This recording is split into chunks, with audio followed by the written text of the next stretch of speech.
అయ్యా ప్రకాష్ రెడ్డి గారు, మీరు ఒక మాజీ ఎమ్మెల్యేగా ప్రెస్ మీట్లు పెట్టి మాట్లాడే ముందు కొంచెం ముందు వెనక చూసుకోవాల్సిన అవసరం ఎంతైనా ఉంది కదా. ఏం మాట్లాడుతున్నారు మీరు? సునీతమ్మ తన కొడుకు మీద కుట్రలు పడినట్టుగా మీరు వ్యాఖ్యానాలు చేస్తున్నారు. మీరు నిజంగా ఫ్రస్ట్రేషన్తో కుంగిపోయినారో లేకపోతే ఏమైనా పిచ్చి పట్టిందో మాకు అర్థం కావట్లేదు.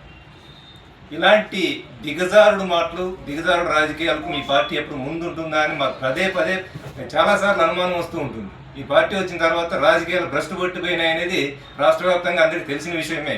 అయినా కూడా మీలాంటి వాళ్ళు ఇలా మాట్లాడుతూ ఉంటే చాలామంది హుందాగా వ్యవహరించాల్సిన వాళ్ళు కూడా ఇదేం రాజకీయాలు అని చెప్పి పక్కపోయే పరిస్థితి.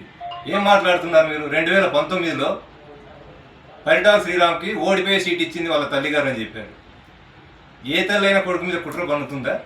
అంటే ప్రతి ఒక్కరూ మీ జగన్మోహన్ రెడ్డి లాగా తల్లిని చెల్లిని వెళ్ళేసినటువంటి పరిస్థితులే ఉంటాయని మీరు భావిస్తున్నారా? ఇలాంటివి కాదు కదా మీరు మాట్లాడాల్సి. అందరూ మీలాగే అనుకుంటే ఎలా? మళ్ళీ 2024లో టికెట్ రాని నియోజకవర్గాన్ని శ్రీరామ్ పంపించింది అని కూడా చెప్తున్నారు. టికెట్ రాదు అని ముందే ఎవరైనా ఊహించుకుంటారా? అసలు బీజేపీతో జనసేనతో పొత్తు ఎప్పుడు పెట్టుకున్నారు?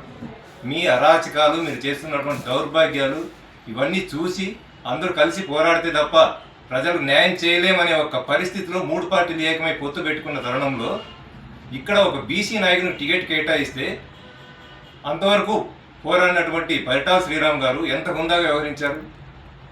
నువ్వేమంటున్నావు? అసలు ఆయన 2019లో అక్కడ ఓడిపోయాడు, తర్వాత సునీతమ్మ గారే ధర్మవరానికి పంపించారు అని చెప్పి మాట్లాడుతున్నావు. నీకు కొన్ని వాస్తవాలు తెలియాలి. ఇక్కడ 2019లో ఓడిపోవడానికి కారణం ఏంటి అంటే మీ జగన్మోహన్ రెడ్డి గారు ఒక సోషల్ మీడియా ద్వారా చాలా విచిత్రమైనటువంటి పచ్చి అబద్ధాలని పదే పదే ప్రచారం చేస్తూ ప్రజలు నమ్మిస్తూ ఒక్క ఛాన్స్ అంటే ఒక సెంటిమెంట్ రాజకీయాలు క్రియేట్ చేసినప్పుడు అప్పుడు వచ్చినటువంటి వేవ్లో అక్కడ ఆయన ఓడిపోవడమే కాదు, మీలాంటి పనికి మాలిన రాజకీయ నాయకులంతా గెలవడం జరిగింది. అదే దౌర్భాగ్యంతోనే రాష్ట్ర రాజకీయాలు 5 ఏళ్ల పాటు భ్రష్టు పట్టిపోయి రాష్ట్రం వెనక్కిపోయే పరిస్థితి ఏర్పడింది.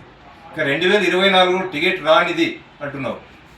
టికెట్ రాకపోయినప్పటికీ కూడా ఆయన ఇక్కడ ధర్మవరం రావడానికి కారణం ఇక్కడ మేము.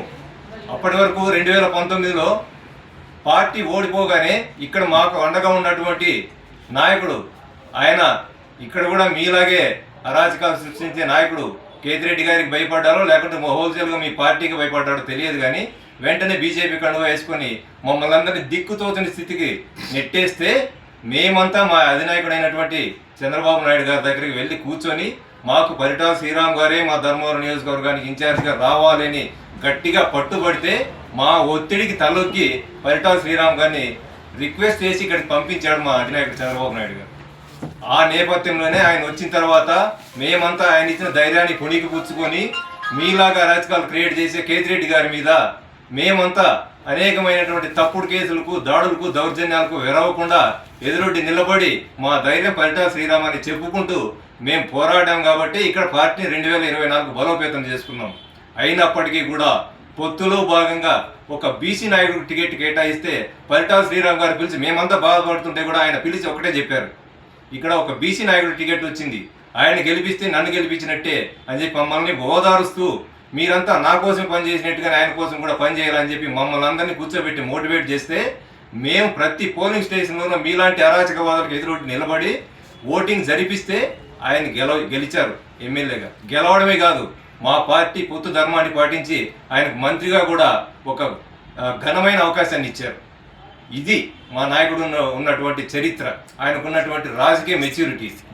దీంట్లో కనీసం 10% మీరు పుణికి పుచ్చుకుంటే మీ నియోజకవర్గంలో ఇప్పుడు ప్రస్తుతం మీ రాప్తాడు నియోజకవర్గ స్థానాన్ని ఆశిస్తున్నటువంటి బీసీ నాయకుడైన గోరంట్ల మాధవ్ గారికి మీరు అవకాశం ఇస్తూ ఎందుకు తప్పుకోకూడదు? మీరు అంటే ఎంతసేపు మీరే ఉండాలి, మళ్ళీ రావాలి, మళ్ళీ దోచుకోవాలి, మళ్ళీ నోరు జారాలి, ఇదేనా రాజకీయం? అంటే గతంలో మీరు ఎమ్మెల్యేగా ఉన్నప్పుడు ఏం మాట్లాడారు? ఎంత అరాచకంగా మాట్లాడారు? పుట్టగోసు చరిత్ర అంటారు. చరిత్ర అంటే మీకు తెలీదా? ఏమైంది? ఒక్కసారి ఎమ్మెల్యే అయినందుకు నువ్వు ఇంతలో గింజుకొని మాట్లాడుతున్నావే.